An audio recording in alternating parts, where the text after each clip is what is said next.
Hello, knowledge seekers. In this episode of 20-Minute Books, we delve into the thought-provoking work, Thanks for the Feedback, penned by Harvard Law School lecturers Douglas Stone and Sheila Heen, who co-founded Triad Consulting and offered advice to industry bigwigs like Bay Systems and HSBC. This book is a fundamental read for anyone looking to evolve both personally and professionally.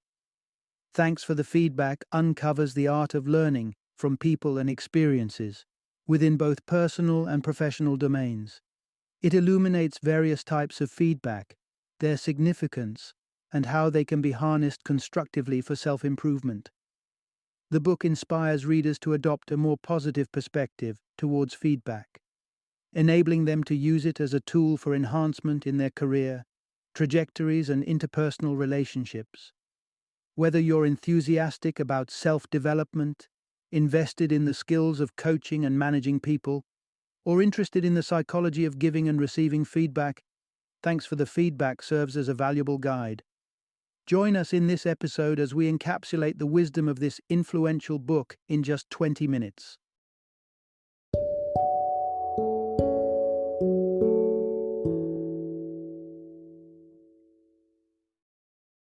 Thanks for the Feedback, the science and art of receiving feedback. Well, Introduction, unlock the art of perfect feedback. For your benefit and for others. Imagine the scenario. Your supervisor pulls you aside for a chat. They start to discuss your performance, pointing out areas of concern. How does this conversation unfold? Is your superior calmly explaining the issues, suggesting solutions, and working with you to improve? Or do they lash out angrily, attacking you and your work, leaving you feeling useless? Most of us are familiar with the concept of constructive feedback, and it's fairly universally agreed upon that negative, hurtful feedback benefits no one. So how do we avoid the pitfalls of destructive feedback and create a dialogue that is beneficial and productive? In this discussion, we'll provide you with the necessary tools to not only deliver excellent, useful feedback, but also to be on the receiving end of such feedback. In this narrative, we'll be shedding light on intriguing aspects such as why our genetic makeup dictates how we respond to different feedback styles, why an astonishing number of us truly believe we're in the top 10% of managerial talent, and how detrimental feedback can potentially wreak havoc on a relationship. Part 1. Decoding the 3 essential feedback types and their unique roles. Ever received a test paper marked with a score and found yourself wondering, okay, but what does this mean? While the grade might give you a sense of your current standing, it does nothing to help you improve. In essence, it's the wrong feedback style. Understanding the effective feedback mechanism involves recognizing 3 primary categories: appreciation, coaching, and evaluation. Each of these categories has a unique purpose. Appreciation fuels motivation and encouragement, coaching aids improvement, and evaluation provides a clear perspective of your current position and expectations. For instance, picture a basketball match scenario. Prior to the game, your coach might pump you up with a motivational talk. That's coaching. During the game, they cheer you on with words of encouragement like, "Good shot," or "Keep going." That's appreciation.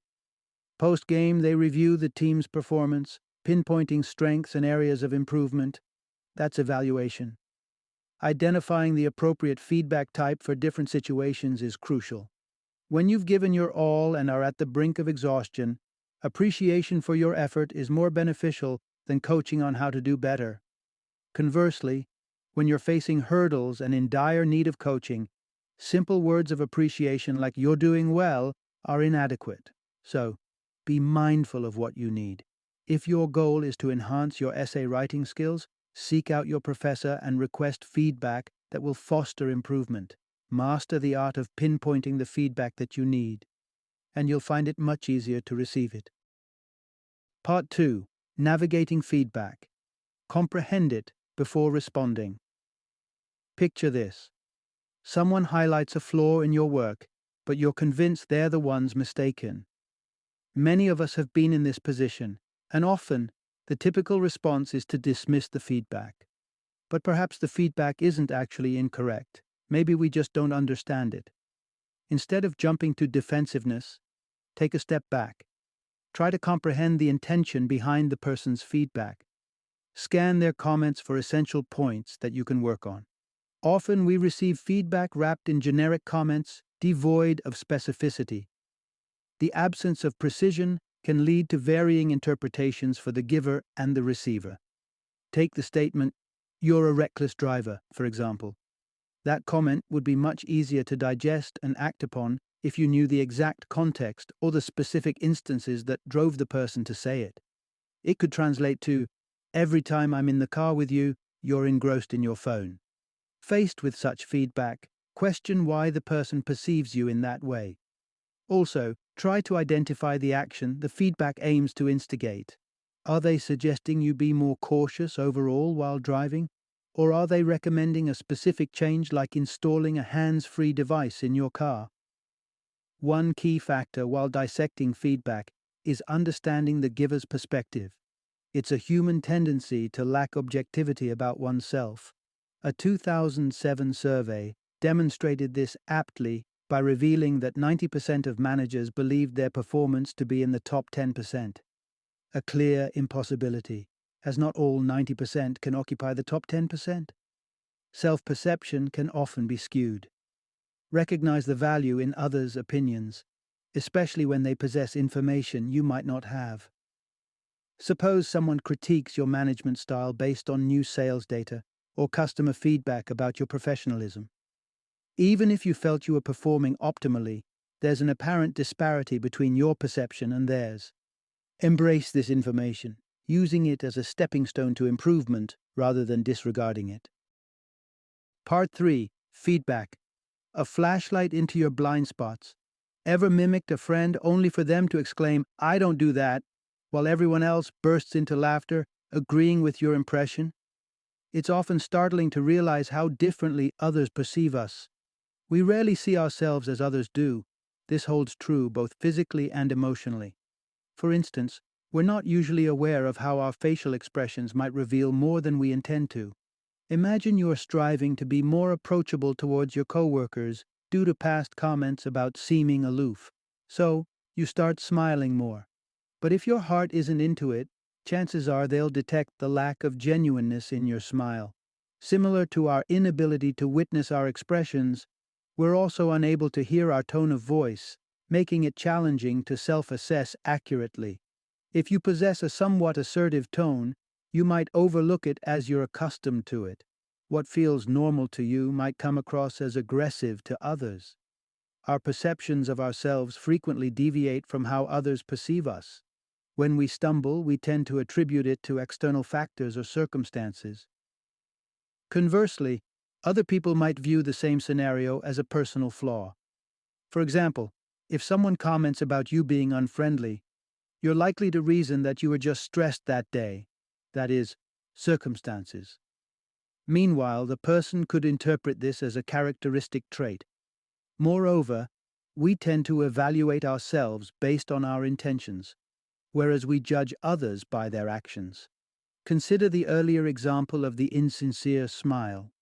Despite your effort to appear friendlier, your coworkers might perceive you as deceitful, possibly thinking of you as even less affable than before.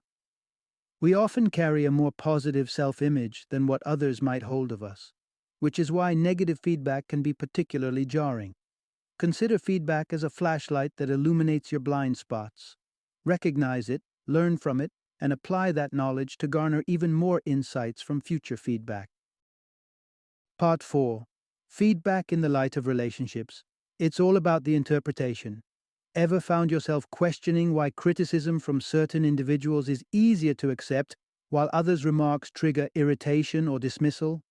The dynamics of the relationship between you and the feedback giver significantly impact how you perceive their comments. Not all feedback is processed equally. The decisive factor is whether the person offering the feedback is deemed trustworthy and sincere. For example, you might instinctively reject criticism from a work colleague you've always considered a rival for your job. Are their intentions genuinely for your benefit? Alternatively, you could wave away advice from your best friend regarding your job thinking, they don't have a clue about my field. Such defensive judgments can hinder your growth. Your colleague might indeed be your adversary, but that doesn't invalidate their point. Similarly, your best friend's suggestions could be insightful, regardless of their professional expertise. Feedback can also strain relationships, as it poses a challenge to fundamental elements like feeling appreciated and maintaining autonomy. When someone opines on what you should do, it often feels like they're trying to steer your actions, or subtly suggesting that you need improvement, implying that you're not perfect in their eyes. Feedback can also become tangled up in personal relationship dynamics. Imagine a scenario where you express displeasure over a gift from your partner. In response, they accuse you of being ungrateful. Who is in the right? There are two angles to the situation. From your perspective, the issue lies in your partner's disregard for your preferences. From their viewpoint, you come across as unappreciative. If anger and resentment take the reins, the opportunity for growth from feedback is lost, resulting in both parties feeling slighted. Part 5. The interplay of relationships and feedback. It's all about perspective. It's not unusual for tension to arise from our differences. You might prefer lounging after dinner, while I'm inclined to wash the dishes right away. Aren't these distinctions what make us unique? Sometimes taking a step back to observe the elements influencing our relationships can make it easier to accept feedback and alter our behavior constructively. Our roles in various contexts like work or family can interfere with effective communication. Consider a traffic policeman and a speed limit offender. They might share numerous similarities as individuals, but their roles dictate them as opponents, making tension almost inevitable. Now imagine if a close friend at your workplace gets promoted and suddenly becomes your boss. The shift in roles can lead to awkward dynamics as they grapple with how to interact with you. Our environment significantly impacts how we engage with others. Let's say there's a car crash. The instinctive response would be to blame one of the drivers. However, looking at the broader context might reveal that a third vehicle was involved, or perhaps the streetlights were faulty. Apply this same broader view to relationships. If a child is consistently mean to their peers, it could be because their family environment rewards dominance. Or maybe another kid is encouraging their unkind behavior.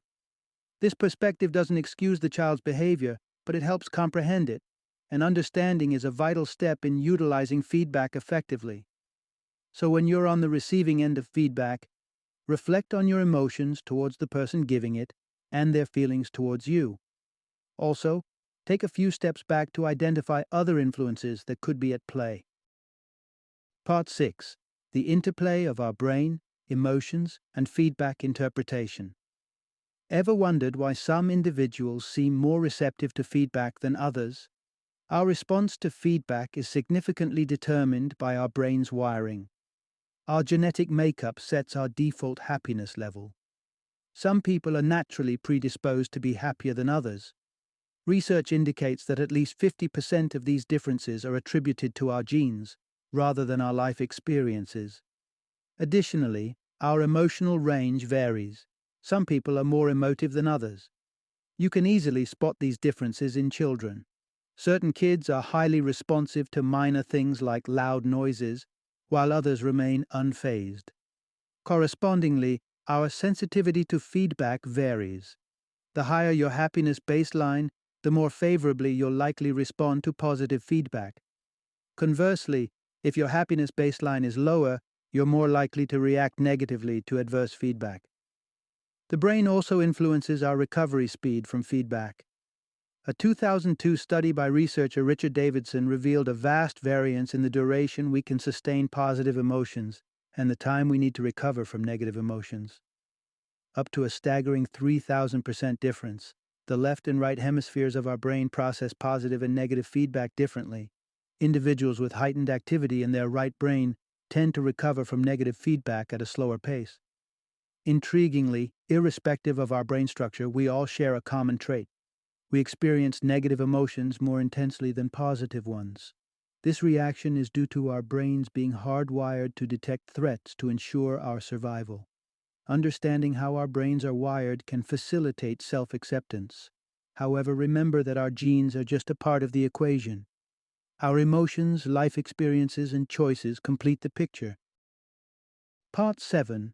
Cultivating a growth mindset to effectively navigate feedback.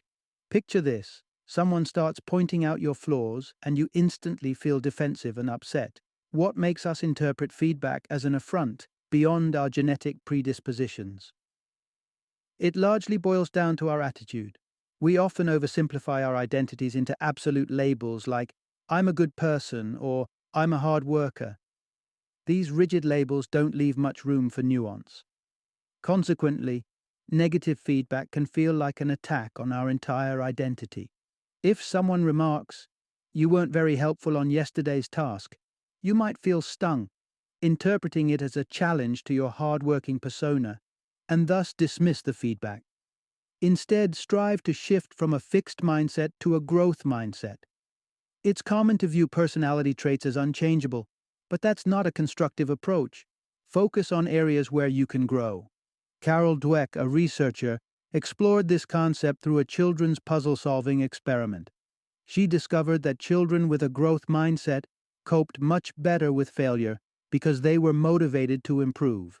In contrast, children who considered their puzzle-solving abilities as unchangeable were easily discouraged. Perceiving challenges as opportunities and feedback as a learning mechanism can catalyze genuine development.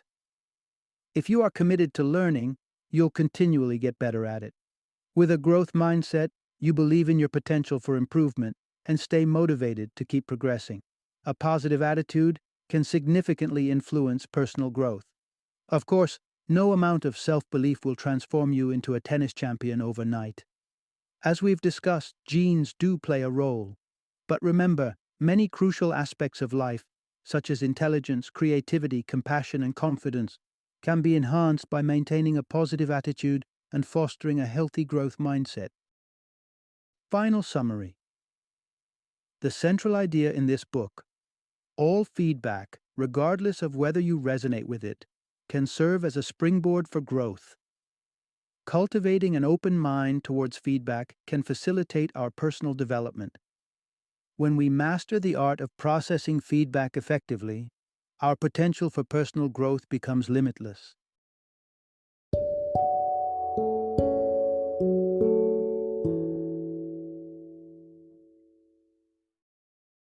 Thank you for joining me today on this journey of learning and discovery as we explored the insights of another thought-provoking book in our growing library of knowledge. If you've enjoyed our time together, please take a moment to follow our podcast, give us a 5-star rating, and share 20-minute books with other knowledge seekers. Your support truly means a lot. Don't forget to join me again in the next episode, where we will delve into another enriching book. Until then, happy reading and happy listening.